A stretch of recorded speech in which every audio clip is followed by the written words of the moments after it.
सौंदर्य केवळ डोळ्यात नसतं, ते असतं दागिन्यांमध्येही. सोने, चांदी, हिरे आणि त्यावर तुमचं नाव कोरणारं एक विश्वासाचं नाव म्हणजेच संगमनेर येथील ओम मयूर ज्वेलर्स. पिढ्यानपिढ्यांचा वारसा असलेले दागिने आधुनिक डिझाईन सोबत आता तुमच्या जवळ. लग्नकार्य असो, सण असो वा खास क्षण, ओम मयूर ज्वेलर्स मध्ये मिळेल प्रत्येक प्रसंगासाठी खास दागिने, खास तुमच्यासाठी. ओम मयूर ज्वेलर्स म्हणजे तुमच्या सौंदर्याचा हक्काचा दागिना. सुवर्ण बस्त्यासाठी आता कशाला नाशिक पुणे, संगमनेर मध्येच आहे आता नवनवीन दागिने. आजच भेट द्या ओम मयूर ज्वेलर्स, अशोक चौक, संगमनेर, जिल्हा अहिल्यानगर. संपर्क 9372 आज राहुरी विधानसभा पोटनिवडणुकीच्या प्रचाराचा भाजपा नेते अक्षय कर्डिले यांनी शुभारंभ केलाय. भाजपा महायुतीचे उमेदवार अक्षय कर्डिले यांच्या प्रचाराचा आज राहुरी तालुक्यातील पूर्व भागातून श्रीगणेशा केला गेलाय. येत्या 23 तारखेला होणाऱ्या निवडणुकीच्या पार्श्वभूमीवर वातावरण आता तापू लागलंय. तांदुळवाडी येथे विधिवत नारळ फोडून प्रचाराची सुरुवात केली गेली आहे, तर कर्डिले समर्थकांनी विजयाचा नारा दिलाय. गावागावात कॉर्नर सभांचा धडाका सुरू झाला असून मतदारांशी थेट संवाद साधला जातोय. आज सकाळी वाघाचा आखाडा येथून प्रचार मोहिमेचा शुभारंभ झाला. त्यानंतर तांदुळवाडीत झालेल्या कार्यक्रमात कार्यकर्त्यांचा उत्साह ओसंडून वाहताना दिसला. पण आमचं असं म्हणणं अक्षरशः आज आमच्या गावात आमदार म्हणून चाललेत, कारण फक्त औपचारिकता बाकी त्यांची विजयाची. आणि जसं शिवाजी कर्डिले साहेबांचं मी ज्यावेळेस पहिल्यांदा भाषण ऐकलं होतं, जसं मला कळतं तसं त्यावेळेस ते निवडून आले ना, त्यावेळेस त्यांनी भाषण असं केलं आमच्या गावामध्ये की जे इलेक्शन असतं 1 महिनाभर 15 दिवस ते इलेक्शन असतं. फक्त एकदा इलेक्शन झाल्यानंतर मी हा पूर्ण तालुक्याचा आमदार आहे. मी कोणत्या एका पक्षाचा आमदार नाही, काँग्रेसचा नाही, नाही शिवसेनेचा नाही. ही जनता हा माझा पक्ष आहे आणि जनतेचं कुठलंही काम कोणत्याही पक्षात जरी माणूस गेला तर ते त्या माणसाचं काम करून द्यायचे. हे 6 महिन्यात हीच प्रतिजी आम्हाला अक्षयदादाच्या मार्फत आलेली आहे. तर कोणताही माणूस गेला तर ते त्या माणसाचं काम करून द्यायचं की हा कोणत्या पक्षाचा आहे, हा तू कोणत्या पक्षाचा, हा विचार होत नाही. तसं जर पाहिलं गेलं तर कोण आरोप करायचा नाही. पण इतर ठिकाणी असं होतंय की काम करण्याच्या अगोदर आहे ना विचारलं जातं कोणत्या पक्षाचा आहे, किंवा गावात विचारलं जातं की तू कोणत्या पक्षाचा आहे. मग गावातले काही लोक जे असतात विरोधातली ते सांगतात ह्या पक्षाचा माणूस आहे, याचं काम करू नका. तसं अक्षयदादा असतील किंवा शिवाजीराव कर्डिले साहेब असतील, असे यांच्याकडे अनेक अशी माणसं येऊन गेले जे विरोधातली की त्यांची सुद्धा कामं शिवाजीराव कर्डिले साहेबांनी केले आहेत आणि तेच अक्षयदादा करू राहिले. ज्या पद्धतीने आमदार शिवाजीराव कर्डिले साहेबांनी आपल्या गावासाठी काम केलेलं आहे, त्याच पद्धतीने अक्षयदादा काम करतील असं वाटतं? हो, 100% अक्षयदादा काम करेल. कारण हे आम्ही 6 महिन्यात बघितलंय. आमची DP 200चा ट्रान्सफॉर्मर हात जळाला होता, तर खूप प्रयत्न करून तो मिळत नव्हता. आम्ही वांबोरे आमचे मित्र म्हणजे आपले कर्डिले साहेब एकदम जवळचे विनीची धसाळ असतील यांच्या मार्फत आम्ही त्यांना घेऊन कर्डिले साहेब अक्षयदादाला भेटलो होतो. तर अक्षयदादा त्यांनी सांगितलं का 200 ट्रान्सफॉर्मर खूप वाईट परिस्थिती आहे. तर अक्षयदादाने फोन करून सांगितलं की हा ट्रान्सफॉर्मर 2 दिवसात आम्हाला भेटला पाहिजे, कारण खूप अवघड परिस्थिती म्हणून. तर आम्हाला 2 दिवसात परत ट्रान्सफॉर्मर आला होता. म्हणजे हे काम फोन लावलं का लगेच काम तिथपर्यंत करून द्या. आता आपण आपल्या समोरच बघितलं, पंचनामे राहिले होते, एका शेतकऱ्याने सांगितली तक्रार, तर त्यांनी लगेच फोन करून तहसीलदाराला निवेदन फोनवर सूचना केली की जे राहिले आहे ते पंचनामे करून घ्या म्हणून. अक्षयदादांची विजयाची खात्री 100%, 1001% विधानसभेची निवडणूक झाली होती. त्यानंतर 1 वर्षाच्या आतच आमदार शिवाजीराव कर्डिले यांचे आकस्मिक निधन झाले. त्यानंतर ही पोटनिवडणूक होऊ घातली आहे. अक्षयदादांच्या आधी जे आपले कर्डिले साहेब होते त्यांचं अगदी तळागाळातलं आणि गोरगरिबांचं असं त्यासाठी असं काम होतं. त्याच कामाचा वसा आणि वारसा पुढे नेण्याचं काम अक्षयदादा कर्डिले साहेब हे निश्चितच 100 नाही 1000% करण्याचा ते प्रयत्न करतील.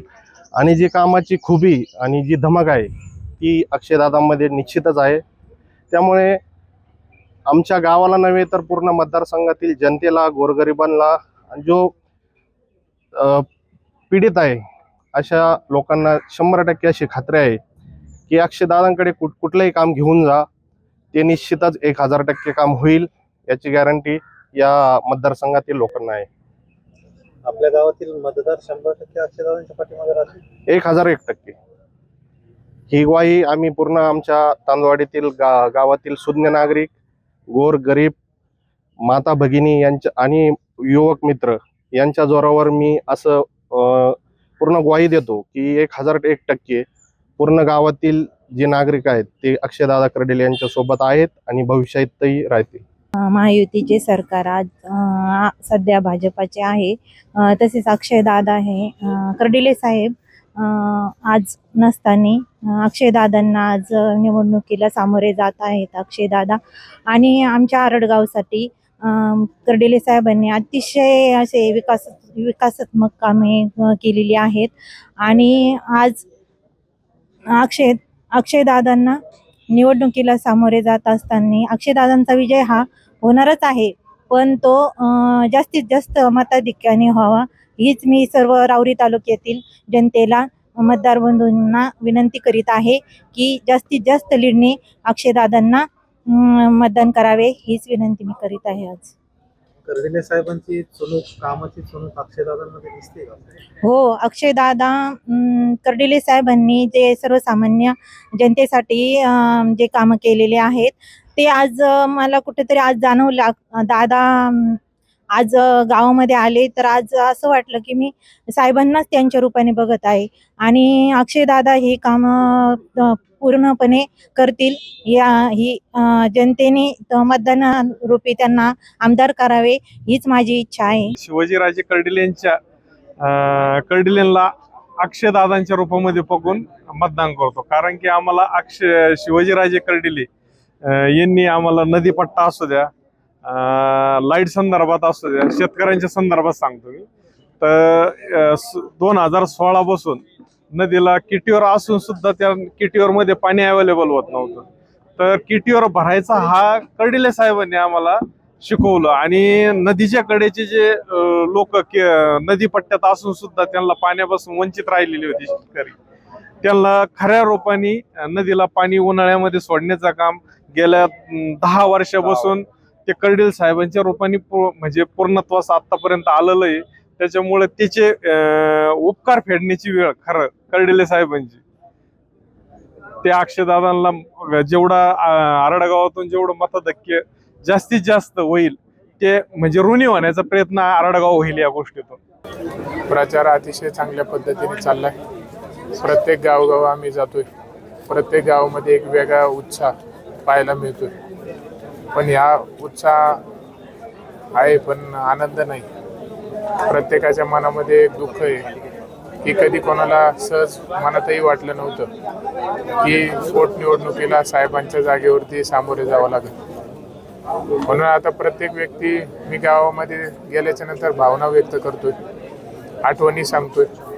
कारण की प्रत्येक गावामध्ये साहेबांनी स्वतःचा ठसा उमटवलाय आणि प्रत्येकाशी एक वैयक्तिक साहेबांचे संबंध तयार झालेले आहेत. म्हणून फिरत असताना जो तो आपापली आठवण साहेबांसोबत गेल्या 17 वर्षामध्ये 30 वर्षामध्ये जशी साहेबांची त्या व्यक्तीची भेट झाली तसा तसा अनुभव कसा आला, कामं कोणते केले, आमच्या घरी साहेब आलते, लग्नाला आलते, कार्याला आलते, सुखादुःखामध्ये होते, मला ही अडचण आलती, मी साहेबांना फोन केला. म्हणजे असे वेगळे वेगळे उदाहरणं साहेबांचे आठवणी प्रत्येक व्यक्ती हा सांगतोय.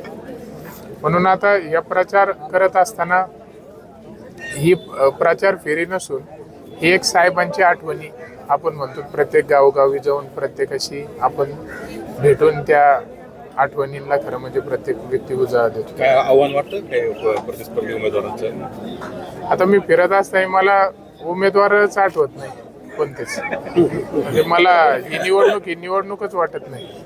कारण की याच्यामध्ये कोणी विरोधक नाहीये किंवा कोणी शत्रू नाहीये. प्रत्येक व्यक्ती हा साहेबांसाठी काम करतोय, साहेबांसाठी आपल्याला करायचंय. प्रत्येकाच्या भावना मनामध्ये आहे. विश्वास माझ्यावरती जनतेने मोठा दाखवलाय. जबाबदारी मला जनता मोठी देत आहेत, ती मी स्वीकारून नक्कीच चांगल्या पद्धतीने वाटचाल आता मी देखील करतोय. किती विश्वास वाटतो निवडणुकीत लोकांच्या भावना? म्हणजे एवढा माझ्या आयुष्यामध्ये मला कोणत्या गोष्टीवरती विश्वास नव्हता, त्यापेक्षाही जास्त विश्वास मला या गोष्टीवरती आणि या निवडणुकीवरती वाटतो. यावेळी भाजपाचे पदाधिकारी कार्यकर्ते तसेच महायुतीचे पदाधिकारी कार्यकर्ते मोठ्या संख्येनं हजर होते. पहिल्याच दिवशी प्रचारानं घेतलेली आक्रमक सुरुवात पाहता राहुरीच्या राजकीय मैदानात आता खऱ्या अर्थानं विजयाच्या दिशेनं वाटचाल दिसून येतेय असं स्पष्ट दिसतंय, असं मत नागरिकांनी व्यक्त केलंय. तर ठिकठिकाणी स्वर्गीय आमदार शिवाजीराव कर्डिले यांच्या आठवणींनाही उजाळा दिला जातोय. सुहास जाधवसह शरद पाचरणे, सी न्यूज मराठी, राहुरी. सुनबाई, आजही चहा काल सारखाच बनव. अग, कोणती नवीन चहापत्ती आणली आहेस का? काय ग, कालच्या चहाचं रहस्य काय आहे? प्रत्येक चांगल्या चहासाठी आवश्यक आहे राजहंस दूध. चहापत्ती तीच, फक्त दूध नवीन. तुम्ही फक्त दूध बदला. राजहंस दूध आणा आणि असा मस्त चहा बनवा.